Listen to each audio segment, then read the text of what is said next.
Eintracht Frankfurt and USMNT International. Paxten Aaronson is in the house for ESPN FC and Futbol Americas. Paxten, how are you, man? I'm good. How are you? I'm good. Welcome. Let's first talk about your journey so far. Your first full season with Eintracht Frankfurt. Obviously, you joined in halfway through last time around. How you doing? How are you adjusting? How's life in Germany? No, it's good. It's good. Like you said, I came last year in January, so I kind of used that time to settle in, kind of get to know the city, get to know the language, get to know the team, and just life in the Bundesliga. So it was a good 6 months for me, and then went home for summer break, and then came back with my first full season. And yeah, I was looking forward to it, and it's been really good so far. And yeah, it's been a good start to the season for both me and the team, so I've enjoyed it a lot. How's it going with the new manager? Do you feel you have to win him over because of the new start for him as well? A matter of time before you break into the 11? How do you think? I think always with a new coach coming in, you feel like you have to impress right off the get-go. So yeah, I just think building a relationship with him, everybody on the team had to build a relationship with him, with the new staff, with the new coach. But I think, like you said, I just kind of focus on when I do get the minutes, trying to make an impact, whether that's goals and assists or just, like you said, just doing everything I can for the team. And I think if I can continue to do that, coming on, making assists, making goals, and I can slowly work my way into the starting 11. I had a couple of starts in the beginning of the year in Conference League. And yeah, I think if I can keep working towards that, and then when I do get my chance in the starting 11, really just seizing the opportunity, that's what it's all about. Well, let's talk about the game that recently has been played against your brother. Obviously, I don't know if people know this. I'm sure you do. You've been told this, but it's the first time ever two American brothers faced each other in a top 5 league in Europe. Obviously, you got the W, but how did it feel to just be on the pitch at some point with Brenden? Yeah, no, I actually didn't know that.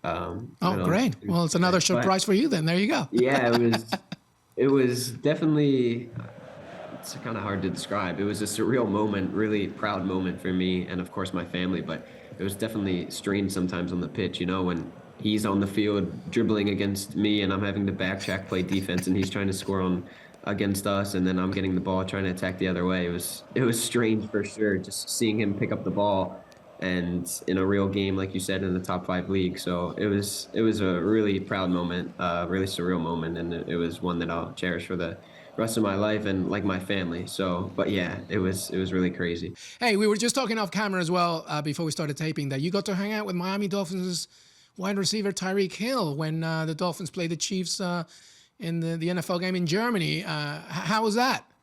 No, it was really cool. I was just chilling at home, and one of the media girls called me up and was like, "Hey, do you want to come hang out with Tyreek Hill and shoot some content?" And I was like, "Yeah, of course, I'll be there." So I just went over there. We hung out. It was super, super chill. He was a really good guy, super low key. You would never think he's the best wide receiver in the league. So he was a really cool guy, super down to earth, and it was a good time. You played EA Sports FC, right? Yeah. I had to show him who was better in that. But besides that, it was a good time. You are a product of MLS. Are you following MLS Playoffs right now? Yeah, I do. I'll be watching Philly, but yeah, I watch all the games I can in MLS, and if not, I just watch the highlights the next morning. But no. What do you think about the playoff format, the new one? And yay or nay for you?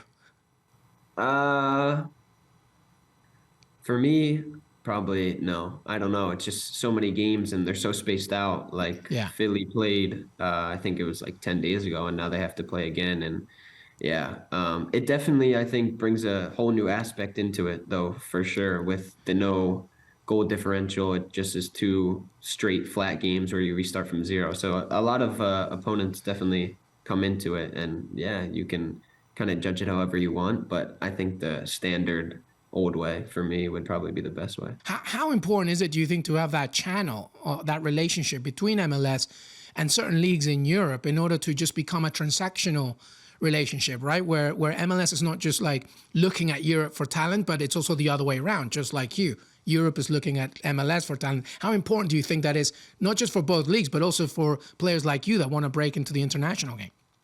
Yeah, it's super important to build like that community and that connection, because it gives the young players the hope that they can achieve their goal of playing in Europe. Like when I saw my brother first go to Salzburg and make the deal, and then like I said, like when Mark McKenzie went over too, it was like, okay, this is really happening. The European clubs are taking note of what you're doing in MLS, and then you have a real chance, if you can perform, to make that step over. All right, let's finish up with that part of that question that I had regarding your international career. Obviously, your senior debut with the USMNT back in January. How far away, how close do you think you are to be recognized on a more permanent basis?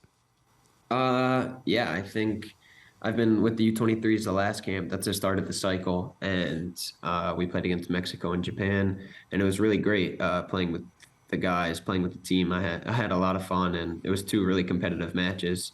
And yeah, but also on the flip side is what I do with the club. I think if I can, like we spoke about before, come in and get maybe more consistent minutes, get a couple more starts, and then make that impact, I think that's when I can really make that push for the men's team. But I always just want to keep my head down. And yeah, I think if I put the work in, my time will come with the men's team.